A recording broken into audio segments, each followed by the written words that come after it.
Belur is situated on the western bank of the holy river Ganga, diagonally opposite Dakshineshwar. It was Vivekananda's dream to have a permanent abode for the monastery and to set up a unique temple dedicated to Sri Ramakrishna, from where his ideology and wisdom would continue to inspire humanity. To fulfill this dream, he acquired a plot of land at Belur. The main site was purchased on 4th of March 1898. On 27th February 1898, there was a celebration in Belur. A procession of monks and lay devotees walked to the newly acquired site. Vivekananda himself carried the urn containing the sacred relics of Sri Ramakrishna on his own shoulders.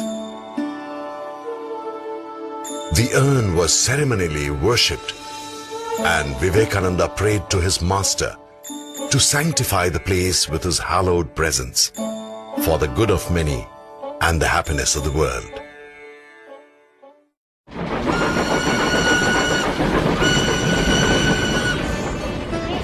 During his travels in India and abroad, Swami Vivekananda had visited many important historical places.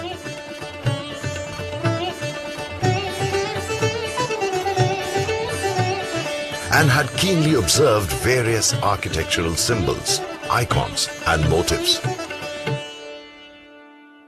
Swami Vivekananda shared his ideas and vision about the Ramakrishna temple with his brother monk, Swami Vijnanananda, who was a civil engineer in his pre-monastic life. Vivekananda pointed out the site for the temple and asked Vijnanananda to prepare a plan. He prepared a plan and presented it to Swami Vivekananda, who was immensely pleased. But the work could not start immediately owing to paucity of funds. 4 decades later, substantial contributions came from 2 American admirers of the Ramakrishna movement, Miss Helen Rubel, Bhakti, and Miss Anna Worcester, Annapurna. The construction finally began in 1935.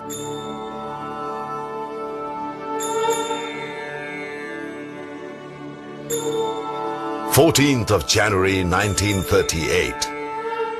Finally, the day dawned when the temple was open to all, amidst grand celebrations in which people from India and abroad took part.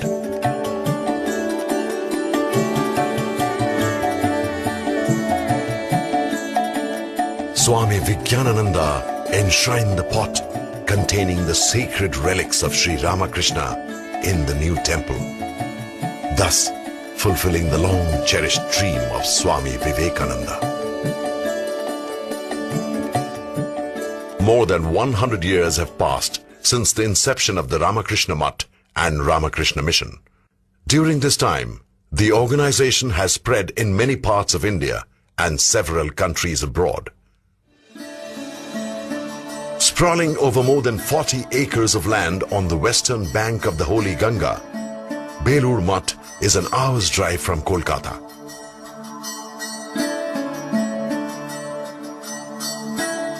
This is a place of pilgrimage for people from all over the world, professing different religious faiths. The archway at the entrance of the campus from Grand Trunk Road displays the harmony of religions.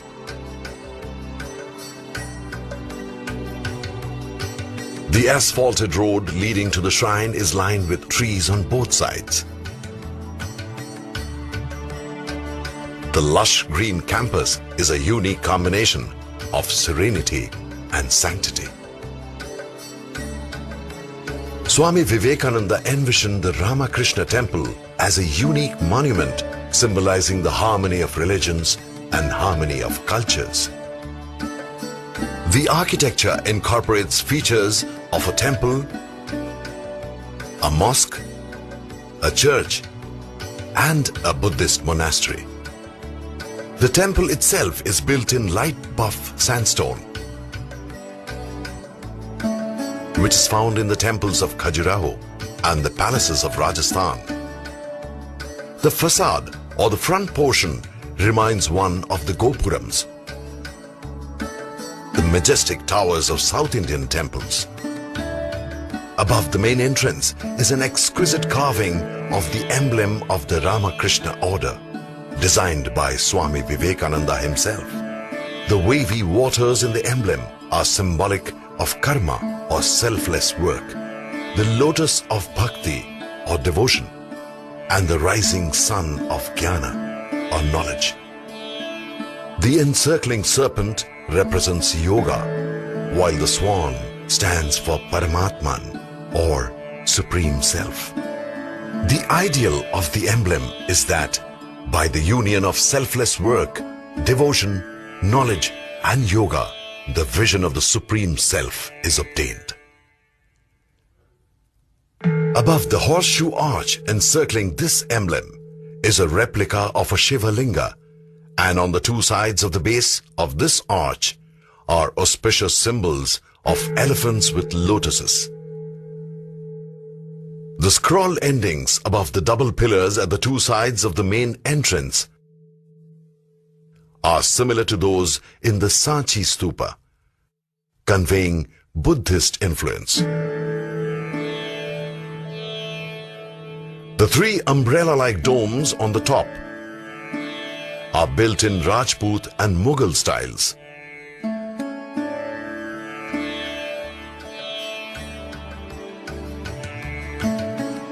The curvatures of the roofs resemble the thatched roofs of the village huts of Bengal, depicting the birthplace of Sri Ramakrishna. The windows, the balconies and the domes above the entrance gate are of old Mughal and Rajput fort style. The horseshoe arch and the large main arch of the main entrance have Buddhist influences. These are derived from the entrance of Ajanta's Buddhist caves and have a Gothic curve. As one walks through the main entrance, the eyes move down the row of columns on both sides to the deity sitting at the meeting point of parallel lines.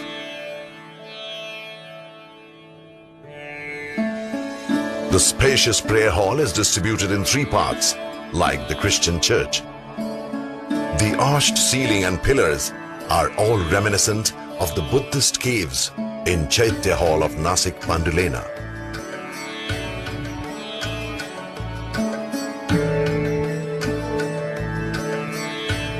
The richly ornamented capital of the long row of single and double pillars reminds one of the Orissa style.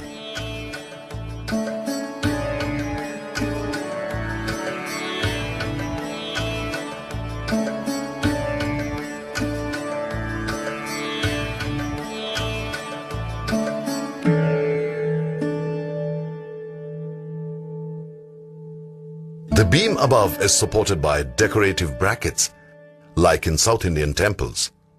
The projected balcony, supported from the beams by brackets, is similar to those at the palace at Fatehpur Sikri.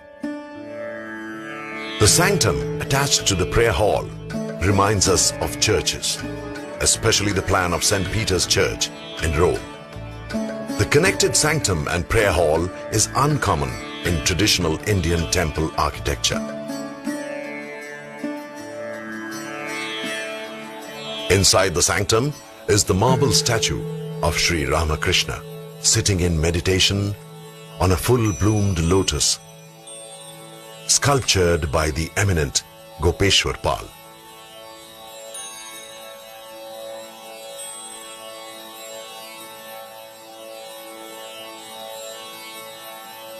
The rectangular altar below is designed by renowned artist Nandlal Bose. The front, left and right sides of the altar have swans engraved on them. The swan represents the Supreme Self.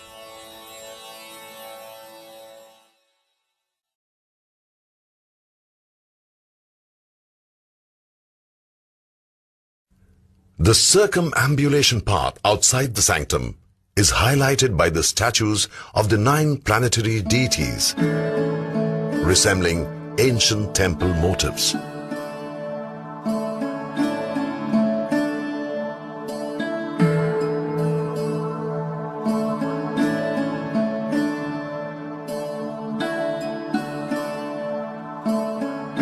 Sun, Jupiter, and Mars on the northern side, Moon, Venus, and Mercury on the eastern side, Saturn, Rahu, and Ketu on the western side.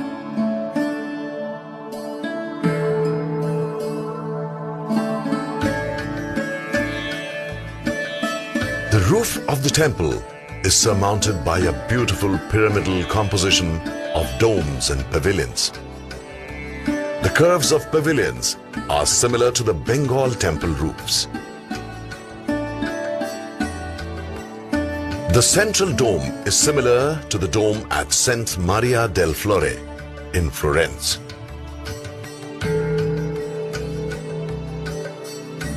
The golden kalasha, or holy pot, considered to be an auspicious object, is placed on the top of the central dome.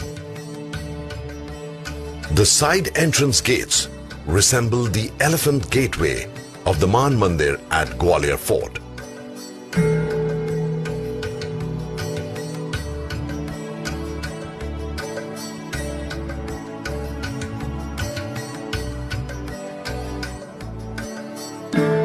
Atop the side entrance gates are the images of Ganesha and Hanuman, the Hindu protector deities.